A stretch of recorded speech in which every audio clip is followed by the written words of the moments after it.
और राजस्थान में होने वाले विधानसभा चुनावों पर इस बार बीजेपी का पूरा फोकस। प्रधानमंत्री नरेंद्र मोदी के बाद एक लगातार राजस्थान के दौरे पर रहे। हाल ही में 8 जुलाई को वो बीकानेर दौरे पर आए थे और अब पीएम 28 जुलाई को नागौर दौरे पर आ रहे हैं।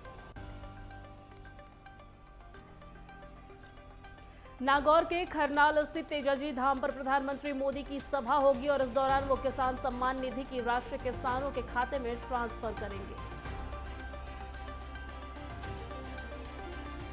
केंद्रीय कृषि राज्य मंत्री कैलाश चौधरी ने बताया कि प्रधानमंत्री मोदी देश के 9 करोड़ किसानों के बैंक खातों में एक साथ 18,000 करोड़ रुपए की सम्मान निधि ट्रांसफर करेंगे।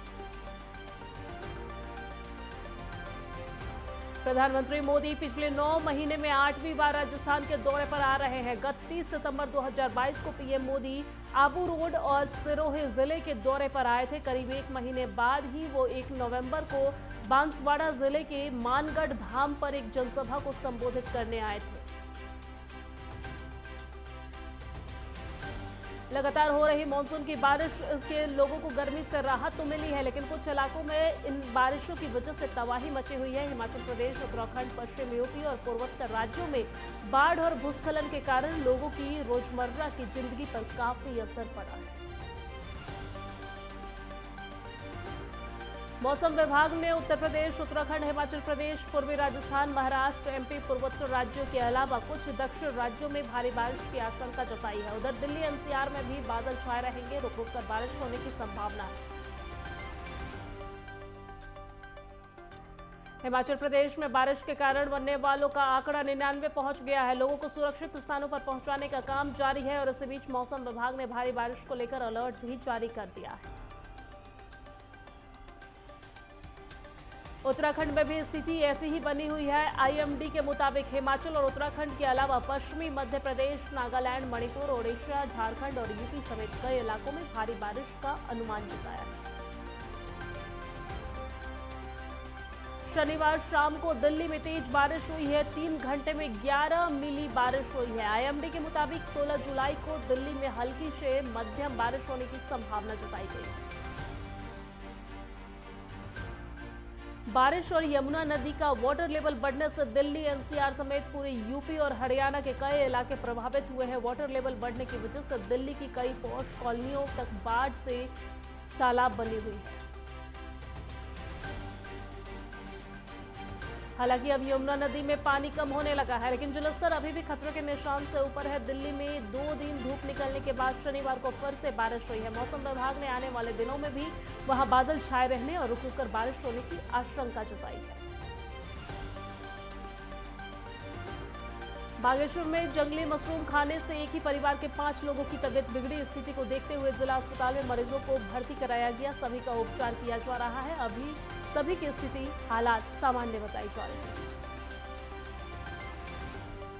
किसानों की समस्या को लेकर बसपा के प्रदेश महासचिव द्वारा जिलाधिकारी से मिलकर किसानों की समस्या के संबंध में विस्तृत जानकारी दी गई है। उन्हें ज्ञापन भी सौंपा गया है, जिसमें उनके द्वारा मांग किया गया है कि पानी को कर्मनाशा नदी और नहर में छुड़वा दिया जाए ताकि किसानों की धान रोपनी हो सके।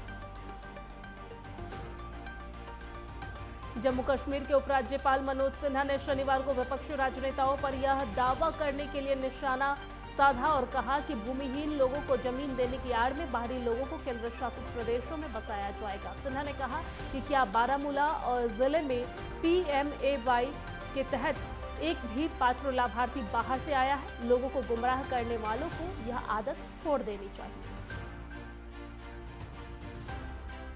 दिल्ली में बाढ़ के हालात बनने को लेकर मंत्री सौरभ भारद्वाज ने केंद्र सरकार पर आरोप लगाए हैं और उनका कहना है कि दिल्ली में बीते 6 महीने से बारिश नहीं हो रही है, लेकिन बाढ़ आ गई है। इसका कारण यह है कि हथनी कुंड बैराज की ईस्टर्न वेस्टर्न कैनाल से पानी दिल्ली की तरफ छोड़ा गया है। ईस्टर्न कैनाल में नहीं छोड़ा गया क्योंकि यह पानी सहारनपुर जाता है। सुजानगढ़ न्यायालय में अवैध शराब के तस्कर को पेश किया गया। सदर थाने में सीआई मनोज कुमार मुंड ने बताया कि सालासर पुलिस द्वारा 80 लाख की अवैध शराब बरामद कर आरोपी को गिरफ्तार किया गया है। न्यायालय ने आरोपी को 5 दिनों के पुलिस रिमांड पर रखे जाने के आदेश दिए। उत्तराखंड के पौड़ी जिले में मानसून की बारिश ने जनजीवन पर खासा असर डाला है। यहां कई सड़कें बारिश के चलते बंद पड़ी है तो विद्युत आपूर्ति और पेयजल पर भी काफी असर पड़ा है, जिसका खामियाजा पौड़ी जिले की जनता को भुगतना पड़ रहा है। पौड़ी जिले में 13 अलग अलग गाँव में विद्युत आपूर्ति बारिश के कारण बीते 2 दिनों से ठप पड़ी हुई है। कैमूर जिले के सदर अस्पताल में स्थित जीविका दीदी के रसोई का डीएम और एसपी ने निरीक्षण किया है। इस संबंध में डीएम सावन कुमार ने बताया है कि सदर अस्पताल में स्थित जीविका दीदी के रसोई का निरीक्षण किया गया है। डीएम और एसपी ने दिशा निर्देश भी इस दौरान जारी किए। हरियाणा के 13 जिले बाढ़ से प्रभावित हैं, वहीं मरने वालों की संख्या 20 पहुंच गई है। इसी के तहत हरियाणा के डिप्टी सीएम दुष्यंत चौटाला फरीदाबाद पहुंचे हैं। डिप्टी सीएम ने बाढ़ ग्रस्त क्षेत्रों का दौरा भी किया है। मंझावली और कई गांवों में नाव का दौरा किया है। साथ ही अधिकारियों को बचाव कार्य तेज करने के आदेश भी दिए हैं। बिहार में सियासी वोल्टेज हाई है और भाजपा कार्यकर्ताओं पर पुलिस लाठीचार्ज के खिलाफ बीजेपी लामबंद होकर नाराजगी जाहिर कर रही है। बीजेपी प्रदर्शन कर नीतीश सरकार को घेर रही है। पिथौरागढ़ में लगातार हो रही बारिश के बाद जगह जगह पर लैंडस्लाइड और भूस्खलन की तस्वीरें सामने आ रही है। वहीं जनपद में आज दर्जन भर से अधिक सड़क मार्ग बंद पड़े हैं। आपदा विभाग ने मिली जानकारी के अनुसार 4 बॉर्डर मार्ग और 8 ग्रामीण मार्ग समेत कुल 12 मार्ग बंद पड़ी हुई है। गदरपुर में वाहन चोरी के विरोध थाना गदरपुर पुलिस ने बड़ी कार्रवाई की है। चोरी की 3 बाइक के साथ 2 अभियुक्तों को गिरफ्तार किया है। कई दिनों से क्षेत्र में बाइक चोरों का आतंक पुलिस के लिए सिरदर्द बना हुआ था। वहीं गदरपुर थाना क्षेत्र से आए दिन बाइक चोरी बढ़ती जा रही थी, जिस पर अंकुश लगाते हुए 2 बाइक चोर को गिरफ्तार कर जेल भेज दिया गया है। नासिक में प्रशासन आपके द्वार इस विशेष कार्यक्रम का आयोजन किया गया है, जिसमें मुख्यमंत्री एकनाथ शिंदे, देवेंद्र फडणवीस और अजित पवार समेत सांसद हेमंत गोडसे और अन्य कई मंत्री शामिल हैं। सरकार द्वारा चलाई जा रही विभिन्न 200 परियोजनाओं का लाभ सीधे लाभार्थियों को देने के उद्देश्य से इस भव्य कार्यक्रम का आयोजन किया गया है। जिले के विभिन्न 15 तहसील क्षेत्रों से हजारों जरूरतमंद इस कार्यक्रम में शामिल हुए। दंतेवाड़ा में जैविक खेती मिशन योजना के अंतर्गत जिला स्तरीय किसान मेला सह मिल्टेस कार्निवाल का आयोजन किया गया है, जिसमें जिले से कोदो, कुटकी और रागी उत्पादन तथा जैविक खेती करने वाले 400 प्रगतिशील किसानों की सहभागिता रही है। ऊखीमठ के कीमाड़ा गांव को यातायात से जोड़ने वाले निर्माणाधीन मोटर मार्ग का निर्माण कार्य पिछले 5 सालों से अधर में लटका हुआ है। मोटर मार्ग के अधर में लटकने से कार्यदायी संस्था लोक निर्माण विभाग की कार्य प्रणाली सवालों के घेरे में आ गई। मॉनसून के दस्तक के बाद देश भर में बारिश से हाल बेहाल है। असम के सीएम ने बाढ़ पर दुख जताया है। दिल्ली के उपराज्यपाल और केंद्रीय मंत्री भूपेंद्र यादव से उन्होंने मुलाकात की। रुड़की के कलियर थाना क्षेत्र में गंगा नहर किनारे भारी बरसात के चलते 2 जगह पर सड़क का हिस्सा धंस गया है, जिससे इलाके में हड़कंप मच गया। हालात ये है कि यहां पर कभी भी कोई बड़ा हादसा हो सकता है। औरंगाबाद में काफी दिनों से फरार चल रहे एक अपराधी को रफीगंज पुलिस दबोच लिया है। वहीं उसके पास से एक ट्रेनेट गन व एक मोबाइल बरामद किया गया है।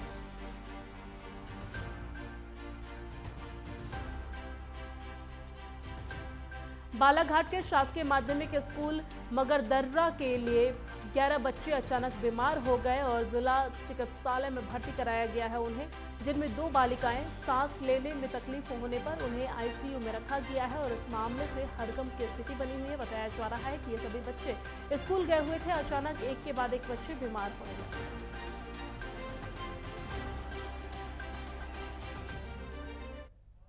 और इसी बीच वक्त एक छोटा सा ब्रेक का।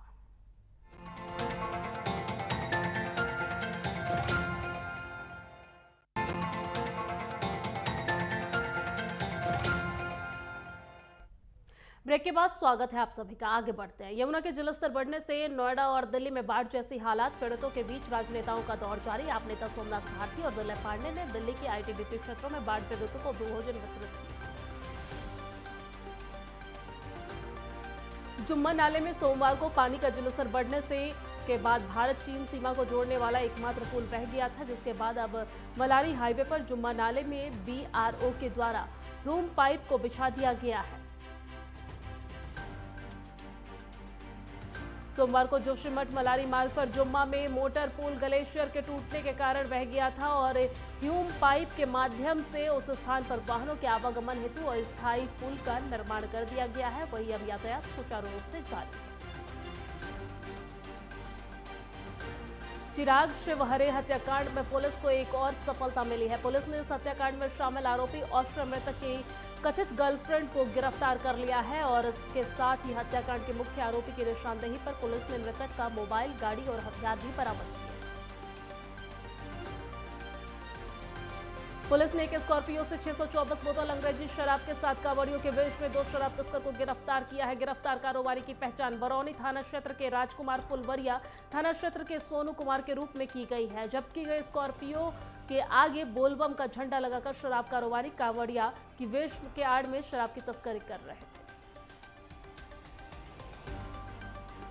दिल्ली वालों पर संकट टला नहीं है। पिछले 4 दिन में दिल्ली में बाढ़ जैसे हालात हैं। यमुना उफान पर है, आईटीयू और राजघाट पानी से डूब गया है। पूरे इलाके को जलमग्न देखा जा रहा है। सड़कों पर पानी भरा हुआ है।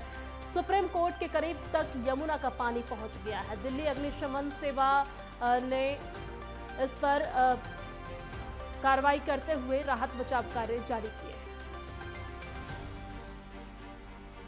विदेश मंत्री एस जयशंकर ने बैंकॉक में भारतीय समुदाय के साथ बातचीत की है। इस दौरान उन्होंने कहा है कि भारत थाईलैंड का संबंध कई शताब्दियों तक ऐतिहासिक और सांस्कृतिक संबंध है और यह आजादी के बाद फलना फूलना शुरू हुआ है। 1990 के दशक में इसे अधिक गति मिलने लगी है, लेकिन पिछले 10 साल बहुत अलग रहे। रोहतास जिला में आकाशीय बिजली गिरने से एक महिला सहित 5 लोगों की मौत हो गई है। रोहतास जिले के अलग अलग गांवों में आकाशीय बिजली का कहर टूट गया है। अकोढ़ी गोला के बारंग व कला में 2 लोगों की जान गई है। ग्रामीणों में भय का माहौल देखने को मिल रहा है। शिवपुरी जिले के खनिया थाना क्षेत्र में तैनात एक एएसआई ने खुदकुशी कर ली है। अपनी सर्विस रिवॉल्वर से अपने ही सिर पर एएसआई सुकल मरावी ने गोली मार ली है। मौके पर एएसआई की मौत हो गई है। एएसआई ने आरक्षक के कमरे में खुदकुशी की है। पूर्वी चंपारण जिले के फताही थाना क्षेत्र में आकाशीय बिजली गिरने से एक लड़की की मौत हो गई है और 3 महिलाएं झुलस गई है। मामला बेतौना गांव का बताया जा रहा है। घायलों का पीएचसी में इलाज जारी है।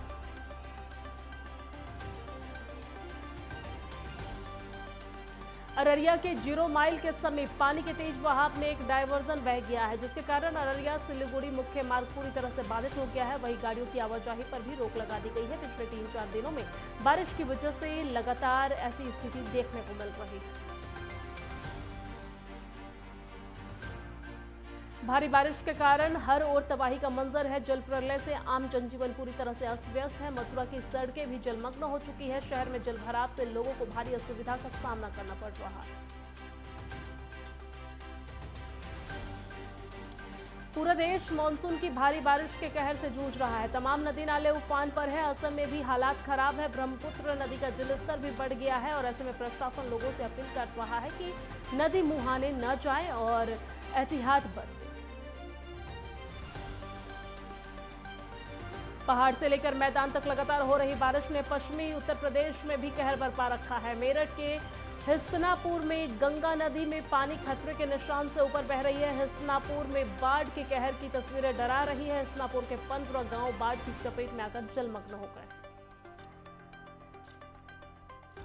महाराष्ट्र के समृद्धि महामार्ग पर बढ़ती सड़क दुर्घटनाओं पर प्रशासन अब एक्शन में है। मुंबई आरटीओ के बोरीवली परिवहन विभाग ने ड्राइव शुरू की है। वाहन निरीक्षक सचिन आ पटेल और संतोष गंगुड़े की टीम ने दहिसर से अंधेरी की ओर चलने वाले रूट का डायवर्जन करवाया है और पूरी तरह से स्थिति जलमग्न है। हर जगह पर बारिश को लेकर यमुना का जलस्तर बढ़ता दिख रहा है और इसी बीच ये तमाम तस्वीरें भी सामने आ रही है जिसमें डर का माहौल देखने को मिल रहा है। और आगे बढ़ते हुए रुक कर लेते हैं। आपको बता दें कि लगातार बारिश की वजह से जलमग्न स्थिति देखने को मिल रही है और इसी बीच जलस्तर के बढ़ने की वजह से सियासी हलचल भी देखने को मिल रही है। अंतराडांडी में बाइक चोरी की घटना के कारण